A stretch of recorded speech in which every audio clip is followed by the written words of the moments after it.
दोस्तों आज का हमारे वीडियो का टॉपिक है why single phase induction motor is not self start. कहने के मतलब दोस्तों single phase induction motor self start क्यों नहीं होते। तो दोस्तों इसको एक इमेज से आप लोग को समझाएं। तो मान लीजिए हम बनाते हैं यहाँ पर एक स्टेटर। ओके, इस स्टेटर पे हम दो पोल की वाइंडिंग करते हैं। एक पोल ये हो गया मेरा, दो पोल ये हो गया। तो ये अपनी स्पीड के अनुसार हम पोल ले सकते हैं। ओके, कितने पोल के लिए बाइंडिंग करना है अपने स्पीड के अनुसार, 2 पोल, 4 पोल, 6 पोल या 8 पोल, कोई भी हम दे सकते हैं। तो चलिए इस स्टेटर पर हम 2 पोल के लिए मान लो बाइंडिंग कर रहे हैं। ओके, मान लीजिए हम इस पर हम सिंगल फेज की बाइंडिंग करें, सिर्फ सिंगल फेज की। ये सिंगल फेज लिए, यहाँ पर इस पोल पे हम बाइंडिंग किए, स्टेटर का पोल था उस पर बाइंडिंग किए, इस सेकंड वाले स्टेटर पोल पे बाइंड करके वायर को हम बाहर निकाल लेते हैं। ओके, यहाँ पर हम देना हमको यहाँ से फेज और यहाँ पर देना हमको न्यूट्रल, और इन दोनों के बीच में हमको देना सिंगल फेज की एसी सप्लाई। ओके, और जो दोस्तों जो हमारा रोटर होता है, ये रोटर हमारा इन जो स्टेटर होता है, इन स्टेटर के जो पोल होते हैं, इन स्टेटर पोलों के बीच में हमारा रोटर होता है। ओके दोस्तों, मान लीजिए हम अगर सिंगल फेज इंडक्शन मोटर को जब एसी सप्लाई करने के लिए जब चलाते हैं तो हमारे सिंगल फेज की इंडक्शन मोटर सेल्फ स्टार्ट नहीं होती। सेल्फ स्टार्ट का मतलब होता है दोस्तों, हमारा जो सिंगल फेज इंडक्शन मोटर का रोटर होता है वो सेल्फ स्टार्ट नहीं होता। सेल्फ स्टार्ट का मतलब ऑटोमेटिक हमारे सिंगल फेज का जो रोटर होता है वो घूमता नहीं, मीन्स गति नहीं करता। जब इस सिंगल फेज इंडक्शन मोटर को हम सप्लाई देते हैं तो हमारा जो रोटर होता है, ये रोटर सिर्फ एक स्थिर अवस्था में सिर्फ क्या करता है, वाइब्रेट करता है। वाइब्रेट के साथ साथ हमिंग की साउंड करता है। हमिंग की साउंड इसे ऐसा हमिंग की साउंड करता है और प्लस वाइब्रेट करता है। लेकिन हमारा सिंगल फेज की इंडक्शन मोटर सेल्फ स्टार्ट नहीं होती।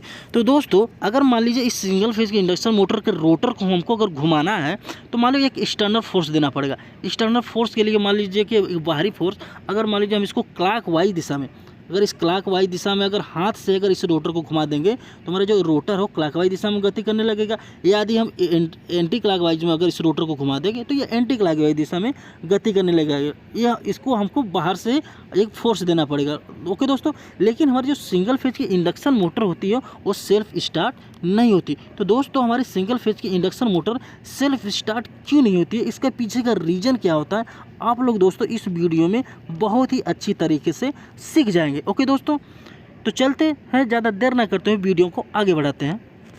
दोस्तों हम लेते हैं स्टेटर के 2 पोल्स। ओके, यहाँ बनाते हैं स्टेटर के 2 पोल। ये मेरा एक पोल हो गया, ये मेरा 2 पोल हो गया, ये मेरा पोल का पोल शू हो गया। ओके, ये मेरा पोल का पोल शू बना दिए, ये हमारा वो 2 पोल का निर्माण हो गया। ओके, अब इस पोल पे हमको करना है सिंगल फेज की वाइंडिंग। ओके, अब यहाँ पर सिंगल फेज की हम बाइंडिंग कर दिए। ओके दोस्तों, सिंगल फेज की बाइंडिंग करते हैं और यहाँ से हम इसको कनेक्ट कर दिए फेज से और इसको कनेक्ट कर दिए न्यूट्रल से, और इन दोनों के मध्य में हमको दे देना है सिंगल फेज की एसी सप्लाई से कनेक्ट कर दिए। ओके, अब क्या करना है कि इस मोटर को हमको सिंगल फेज की एसी सप्लाई देना है। तो पहले आप लोग जान लीजिए हमारी जो इंडिया कंट्री है, इंडिया कंट्री की हमारी जो सप्लाई की फ्रीक्वेंसी है वो 50 हर्ट्ज है। 50 हर्ट्ज का मतलब क्या होता है दोस्तों कि 50 साइकिल प्रति सेकंड, एक साइकिल में 50 साइकिल। अगर वो सिंगल फेज का अगर ग्राफ बनाए तो सिंगल फेज का ग्राफ कुछ इस तरह से बनता है। यहाँ पर हमारा रहता है प्लस, यहाँ जीरो, यहाँ पर रहता है मेरा माइनस। ओके, और इसका ग्राफ कुछ इस तरह से बनता है। अगर एक साइकिल बनाए, सिर्फ हम एक साइकिल देखिए, ये हमारा होगा एक साइकिल कंप्लीट, ऐसे हमारा 50 साइकिल होता है। तो हमारी अगर करंट जब फ्लो होती है तो फर्स्ट हाफ डायरेक्शन में हमारी करंट की जो डायरेक्शन होती है फॉरवर्ड दिशा में, और सेकंड हाफ साइकिल हमारी जो करंट की रिवर्स दिशा में फ्लो होती है। ओके दोस्तों, तो हम कह सकते हैं कि हमारी एक सेकेंड में करंट 50 टाइम पॉजिटिव या कहते हैं कि या कह सकते हैं फॉरवर्ड दिशा में, और 50 टाइम निगेटिव या कह सकते हैं रिवर्स दिशा में करंट हमारी फ्लो होती है। इसलिए हम इसको एसी यानी अल्टरनेटिंग करंट कहते हैं। ओके दोस्तों, तो दोस्तों पहले हम ये जो पोल है, इस पोल के बीच में हम रोटर नहीं रखते, बिना रोटर के पहले आप लोग को बताते हैं, उसके बाद रोटर बीच में रख के बताएंगे। ओके, तो चलिए मान लिया इस इंडक्शन मोटर को हम सप्लाई दिए, एसी सप्लाई किससे कनेक्ट करके इसको मोटर स्टार्ट किए, तो हमारी जो करंट जो फ्लो होगी, जो हमारी करंट की डायरेक्शन इस दिशा में होगी, तो हमारी करंट जहाँ से इन करेगी, जिस पोल में हमारी करंट की डायरेक्शन से मतलब इन करेगी हमारी करंट, वो हमारा पोल बनेगा एन पोल, और जहाँ से हमारी करंट आउट होगी वो पोल बनेगा मेरा एस पोल। ओके दोस्तों, तो फर्स्ट हाफ साइकिल में हमारी करंट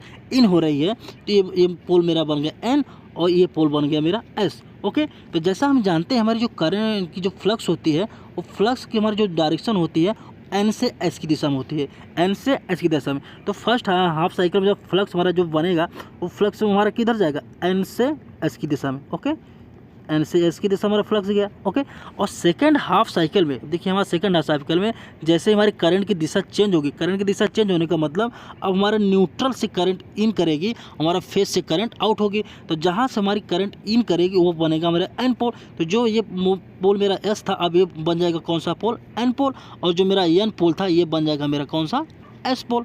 ओके दोस्तों, तो जब मेरा ये एन पोल हो जाएगा तो अब जैसे हम जानते हैं कि हमारी जो फ्लक्स होती है वो एन से एस की दिशा में गति करता है। ओके, यानी एन से एस की दिशा में फ्लो होता है। तो जो हमारा फ्लक्स अभी ऊपर से नीचे की तरफ आ रहा था अब वो फ्लक्स मेरा नीचे से ऊपर की तरफ फ्लो होगा।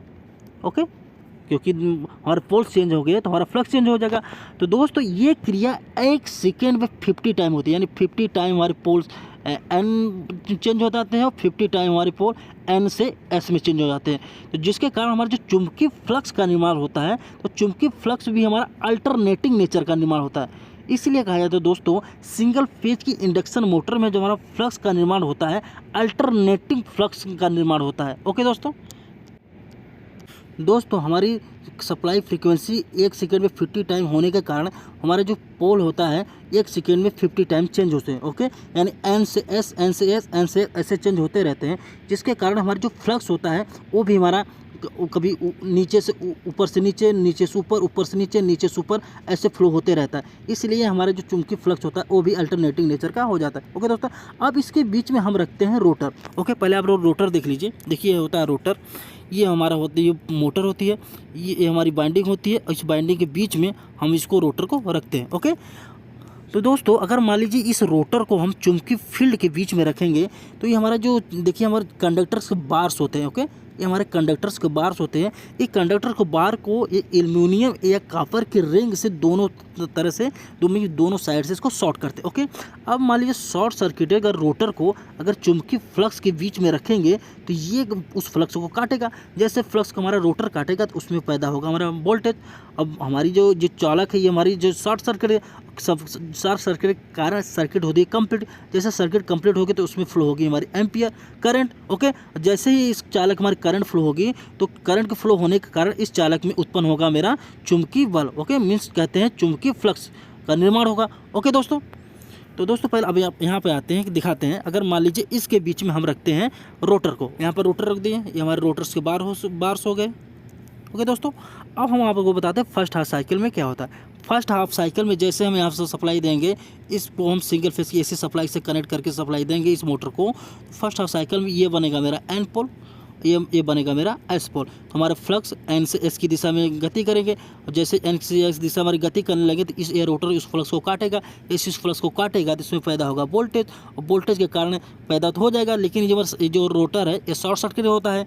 इस सर्किट कंप्लीट होती है तो इसमें फ्लो होती है हमारी करंट, और जैसे इस चालक में हमारी करंट फ्लो होने लगती है इसमें पैदा होता है चुंबकीय क्षेत्र, मीन्स चुंबकीय हमारा फ्लक्स उत्पन्न होता है। ओके, तो ये जो चुंबकीय फ्लक्स होता है दोस्तों ये उसका विरोध करता है जिसके द्वारा पैदा होता है। देखिए हमारा लेंज जो वैज्ञानिक है, लेंज वैज्ञानिक के अनुसार यदि किसी करंट के कारण अगर चुंबकीय फ्लक्स पैदा होता है तो चुंबकीय फ्लक्स उस करंट का विरोध करेगा जिसके द्वारा पैदा होता है। तो हमारे रोटर के करंट के कारण हमारे चुंबकीय फ्लक्स पैदा होता है, तो इसलिए उस रोटर की करंट का हमारे चुंबकीय फ्लक्स उसको विरोध करेगा। ओके, लेकिन दोस्तों ये चुंबकीय जो फ्लक्स होता है हमारे रोटर के द्वारा जो उत्पन्न हो रहा है ये हमारे मेन फ्लक्स के सापेक्ष मीन्स समान दिशा में गति करेगा। ओके, तो मान लीजिए फर्स्ट हाफ साइकिल में जब हमारा ये हमारा पोल एन बना, ये हमारा एस पोल बना, तो हमारा फ्लक्स इस दिशा में गति कर रहा है, मीन्स एन से एस की दिशा में जा रहा है।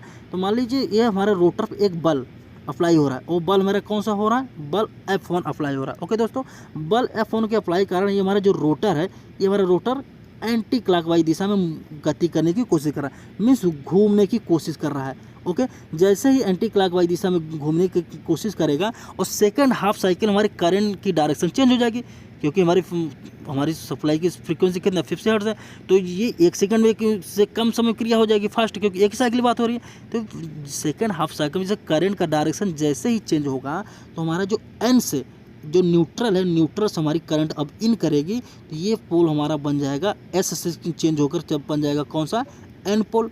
और जो मेरा एन पोल है ये पोल हमारा चेंज हो जाएगा किस में, एस पोल में। अब हमारे जैसा कि जानते हैं कि हमारा जो फ्लक्स है एन से एस की दिशा में गति करता है ये। ओके, तो हमारा फ्लक्स किधर जाएगा फिर, अब जो ऊपर से नीचे की तरफ आ रहा था अब वही फ्लक्स हमारा नीचे से ऊपर की तरफ जाएगा। ओके, तो अब इस रोटर पर हमारा एक इसके विपरीत एक बल लगा और विपरीत बल हमारा कौन से लगेगा, बल हमारा लगेगा F2। जो F1 के कारण हमारा जो रोटर था एंटी क्लॉकवाइज दिशा मूव होने की कोशिश कर रहा था, अब F2 बल उस पर अप्लाई होगा तो उसको एक क्लॉकवाइज दिशा में मूव कराएगा। ओके, अब इसको मूव कराएगा ये ऐसा क्लॉकवाइज दिशा में। ओके दोस्तों, जैसे इसको क्लॉकवाइज दिशा में मूव कराएगा तो फिर सेकंड हाफ साइकिल में फिर करंट हमारा डायरेक्शन चेंज हो जाएगा। तो ये डायरेक्शन करंट का हमारा जो बार बार चेंज होते रहेगा तो हमारा जो ये रिजल्टेंट हमारे F1 के कारण जो बल हमारा 5 न्यूटन का उत्पन्न हो रहा है तो F2 के कारण भी तो 5 न्यूटन का बल उत्पन्न होगा। तो हमारा बल 5 न्यूटन के इसका और 5 न्यूटन इसके कारण दोनों आपस में बराबर हो जाएंगे। तो जो रिजल्टेंट हमारा जो क्या टॉर्क होगा वो हमारा जीरो हो जाएगा। जब रिजल्टेंट टॉर्क हमारा जीरो हो जाएगा तो ये हमारा जो रोटर है वो अपनी दिशा पे सिर्फ स्थिर होकर सिर्फ वाइब्रेट और कंपन करेगा। ओके दोस्तों, अब मान लीजिए इसको हम आपको दूसरा तरीके समझाते हैं। देखिए, क्योंकि हम जानते हैं टार्क इजकल टू होता है F/R।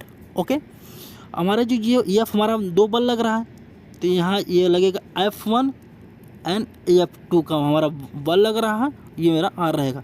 क्योंकि हम जान रहे हैं कि ये हमारा जो F1 बल है और F2 बल दोनों बराबर है। अगर मान लीजिए F1 5 न्यूटन का बल है और F2 भी 5 न्यूटन का बल है तो आप देखेंगे ये प्लस का 5 और माइनस का 5 कट जाएंगे तो अगर टार्क वो हमारा कितना यहाँ पर 0 × R तो टार्क भी मेरा क्या हो जाएगा, रिजल्टेंट टार्क हमारा क्या हो जाएगा 0। जब रिजल्टेंट हमारा टार्क 0 हो जाएगा तो हमारा रोटर वो किसी भी दिशा में घूम ही नहीं पाएगा। ओके दोस्तों, अब मान लीजिए किसी एक्सटर्नल फोर्स या बाहरी फोर्स से अगर हम किसी एक बल को बढ़ा दें, अगर मान लो अगर क्लॉकवाइज बल जो हमारा F2 है इस क्लॉकवाइज वाले बल को अगर बढ़ा दें या एंटी क्लॉकवाइज जो हमारा बल है F1 अगर इसको बढ़ा दें तो अगर F1 को बढ़ाएंगे तो एंटी क्लॉकवाइज हमारा मोटर घूमने लगेगी, या F2 को बढ़ा दें जो क्लॉकवाइज में तो हमारी मोटर क्लॉकवाइज दिशा में घूमने लगे। तो देखिए कैसे घूमता है, आप यहाँ पर देखिए जैसे हम जा रहे हैं T = हमारा 2 बल है F1 × F2। ओके, F1 और F2 दोनों 5-5 न्यूटन के बल है। ओके, मान लीजिए F1 हम एंटी क्लॉकवाइज का बल बढ़ा रहे हैं, पहले 5 न्यूटन का वो बल अप्लाई कर रहा था, अब उसको हम 5 न्यूटन का बल बाहर से दे दिए, अब हो गया हमारा 10 न्यूटन का बल। ओके, ये हमारा 5 न्यूटन का बल पहले से ही है F2 का × R। अब इसको जब हम कट करेंगे तो कितना आएगा, प्लस का 5। ओके, टार्क मेरा कितना हो जाएगा, ये R को हम जो रोटर की त्रिज्या इसको हम मान लो R रखते हैं, इससे कोई मतलब नहीं। अगर मान लो हमारा देखा जो टॉर्क हो जाएगा वो सिर्फ 5 न्यूटन का अधिक हो जाएगा। जब 5 न्यूटन का वो हमारा टॉर्क अधिक हो जाएगा तो बल अप्लाई होगा तो हमारी जो रोटर है वो F1 यानी एंटी क्लॉकवाइज दिशा में घूम जाएगा। ओके दोस्तों, इसीलिए हमारी जो सिंगल फेज की इंडक्शन मोटर होती है उसको हम हाथ से किसी भी तरह से घुमा देंगे जी। अगर एंटी क्लॉकवाइज दिशा में घुमा देंगे तो एंटी क्लॉकवाइज दिशा में घूमने लगेगी, क्लॉकवाइज दिशा में घुमा देंगे तो क्लॉकवाइज दिशा में घूमने लगेगी। ओके दोस्तों, अब आते हैं अपने मेन कॉन्सेप्ट पे कि जो मेरा मेन कॉन्सेप्ट क्या था कि single phase induction motor self start नहीं होती और क्यों नहीं होती सिंगल फेज इंडक्शन मोटर, वो आप लोग ये वीडियो देखकर आप लोग को समझ में आ गया होगी कि सिंगल फेज इंडक्शन मोटर इसी कारण सेल्फ स्टार्ट नहीं होती क्योंकि इसमें एक अल्टरनेटिंग फ्लक्स जनरेट होता है। रोटेटिंग फ्लक्स अगर जनरेट होता है तो ऑटोमेटिक सेल्फ स्टार्ट हो जाती है जैसे हमारा 3 फेज में होता है, लेकिन इसमें एक अल्टरनेटिंग फ्लक्स के कारण हमारी सिंगल फेज की इंडक्शन मोटर सेल्फ स्टार्ट नहीं होती। ओके दोस्तों, आई होप कि दोस्तों आप लोगों की ये वीडियो पसंद आएगा। यदि वीडियो पसंद आएगा प्लीज़ वीडियो को लाइक कीजिए, अगर चैनल पर नए हैं तो चैनल को आप सब्सक्राइब कीजिए और साथ ही साथ कमेंट जरूर कीजिए कि आपको ये वीडियो कैसे लगा। तो दोस्तों आज के लिए बस इतना ही, मिलते हैं नेक्स्ट वीडियो, तब तक के लिए धन्यवाद, जय हिंद।